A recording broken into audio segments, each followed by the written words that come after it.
content marketing, the whole, yeah, let's create some white papers, let's create some blogs, let's create some things that are really interesting. That's nice, but guess what? A whole lot more stuff just got added to your desk. There's so much more now.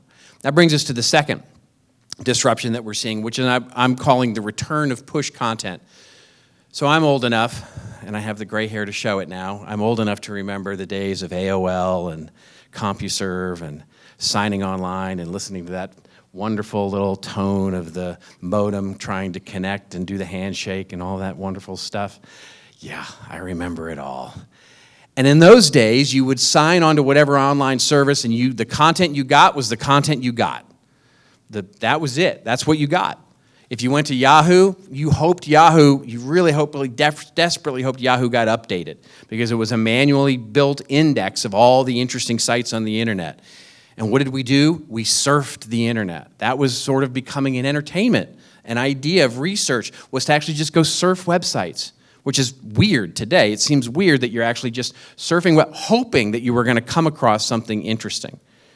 And in those days, content was pushed to you. It was pushed. The interesting thing is that Google changed all of that, right? Search changed all of that, where everything became on demand now. Whether it was social media and filtering through the content that you hopefully wanted to see or that you wanted to see over time, to search, which has now become the idea of content that I want when I want it and where I want it. That has now almost become inefficient. Google is now inefficient. There's new research out that shows how we are all dissatisfied with Google search these days. 30% of us, only 30% of us, do not change our search query based on the first set of search results we get.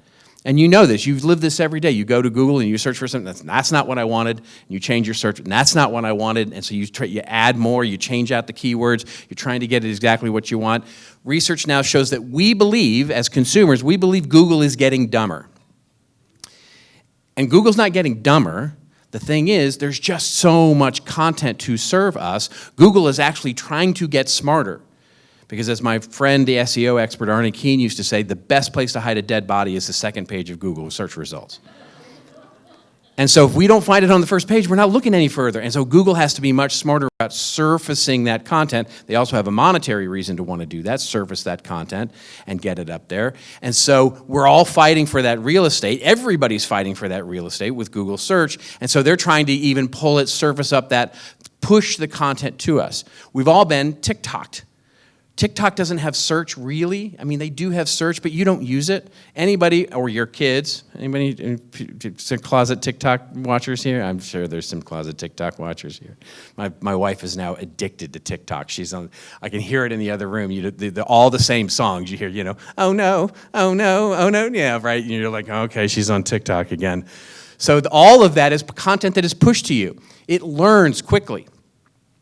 So all of you who are considering things like account-based marketing or personalization or targeted content based on intent data, or all of the things that you're thinking about in using data in order to push content to consumers or prospects or customers faster, easier, without them having to search for it and targeted to their needs, that's push content. And that pressure is getting more and more. And guess what the result of that is? We need more content.